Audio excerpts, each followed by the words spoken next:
जय श्री राधा।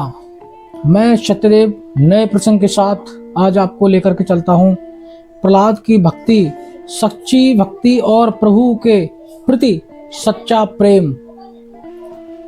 आज मैं आपको बताना चाहता हूँ प्रहलाद का जन्म और उनके जीवन में कुछ अनोखे तथ्य। प्रहलाद का जन्म असुरराज हिरण्याकश्यप के घर हुआ था। कयादु के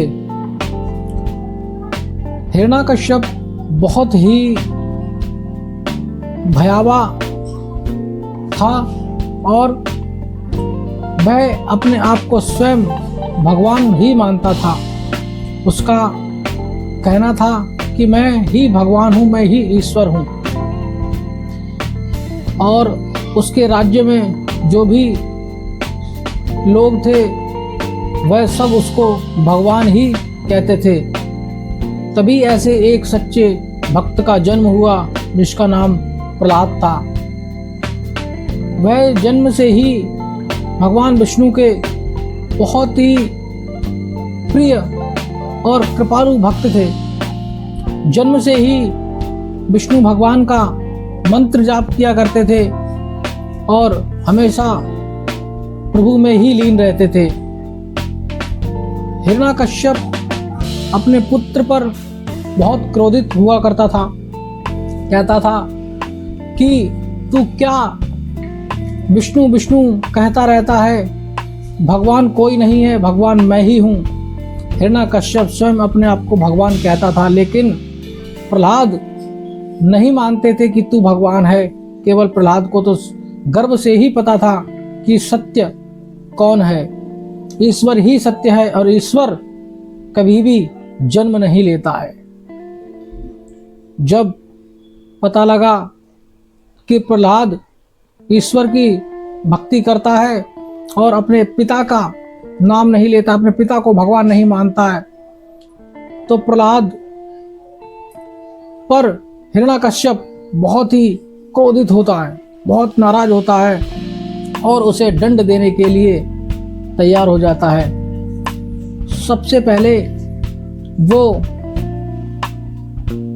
अपने पुत्र को ऐसी जगह लेकर के जाता है जहां पर बहुत विषैले सर्प अब भी समय क्या? मेरे नारे यहाँ मेरे साथ हैं। सर्प से धसवाने की कोशिश करता है ताकि प्रहलाद मृत्यु को प्राप्त हो जाए, लेकिन ऐसा कदापि नहीं हुआ, क्योंकि जैसे ही मृत्यु उनके पास आती थी वह स्वयं हरि नाम में लीन हो जाते थे और मृत्यु टल जाती थी। स्वयं भगवान विष्णु उन्हें बचाने आते थे। कुछ समय बीतता गया, हिरण्याकश्यप बहुत क्रोधित होता गया और जैसे जैसे समय बीतता गया प्रहलाद की भक्ति और भी बलवान होती गई, प्रभु के प्रति और भी प्रेम दृढ़ और बहुत ही अटूट होता गया। एक दिन प्रहलाद ने अपने सैनिकों से कहा कि पिताजी को समझाओ कि प्रभु एक ही है और वो है स्वयं नारायण, आप भगवान नहीं हो। यह बात हिरण्याकश्यप को बहुत चुभी, उसके हृदय में घाव कर गई। तभी उसने निर्णय लिया कि प्रहलाद को अब खत्म कर देना चाहिए। उसने अपने तुरंत सैनिक बुलाए और सैनिकों से कहा, जाओ प्रहलाद को पहाड़ से फेंक दो और इसकी मृत्यु हो जाए। उसका विषय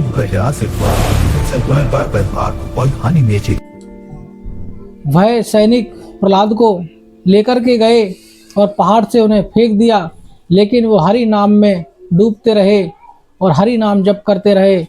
प्रभु ने उन्हें वहाँ पर भी बचा लिया।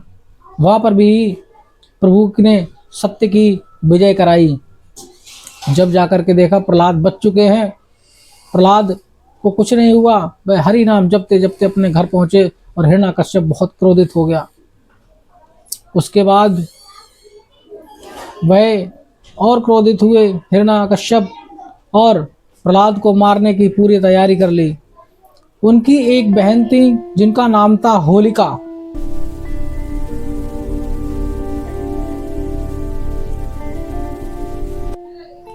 होलिका को प्रभु से एक वरदान था कि वह अग्नि में कभी नहीं जलेंगी जब तक उनके पास एक ओढ़नी थी। ओढ़नी जो चुनरिया भी कहते हैं, वो वरदान प्राप्त थी, वो कभी भी नहीं जल सकती थी। तो होलिका ने कहा अपने भाई से, आप चिंता मत करो, मैं प्रहलाद को भस्म कर दूंगी। हिरण्याकश्यप बहुत ही प्रसन्न हुआ और अपनी बहन से कहा कि जाओ तुम प्रहलाद को भस्म कर दो। होलिका ने वहाँ पर चिता बनाई, जो लकड़ियाँ थीं वह इकट्ठी की, चिता बनाई और चिता में प्रहलाद को लेकर के अपनी गोद में बैठ गई और वह आग लगा दी गई उसमें। लेकिन प्रहलाद हरि नाम जपते रहे, हरि में डूबे रहे। ऐसी प्रभु की लीला हुई कि जो हवा थी वो विपरीत चली और जो उसकी चुनरी थी वो प्रहलाद के ऊपर जाकर के गिर गई और प्रहलाद बच गए और होलिका वहीं पर दहन हो गई। उसी दिन से होली मनाई जाती है। होलिका दहन एक चिता है, वह प्रहलाद की बहन है, उसे होली के रूप में मनाया जाता है। इसीलिए होली को एक त्योहार मना दिया गया, खुशी मनाई जाती है कि हमारे भक्त प्रहलाद बच गए थे। अगर आपको ये वीडियो अच्छी लगी हो और आप नई कहानी से जुड़ना चाहते हैं तो मुझे कमेंट में बताइए, मैं कौन सी कहानी लेकर के आपके सामने आऊं। और इस वीडियो को लाइक और सब्सक्राइब जरूर कर दीजिए। अब यह कहानी हमें सिखाती है, चाहे परिस्थितियां कितनी भी कठिन क्यों ना हो, ईश्वर हमेशा आपके साथ है। अगर आप ईश्वर की सच्ची भक्ति और निष्ठा के साथ ईश्वर को पुकारते हैं तो ईश्वर आपकी रक्षा करने के लिए कहीं भी आ सकते हैं। इसलिए ईश्वर को हमेशा ध्यान में रख के ईश्वर को पुकारते रहिए, परिस्थितियां टल जाएंगी, सही समय आ जाएगा। जय श्री राधा।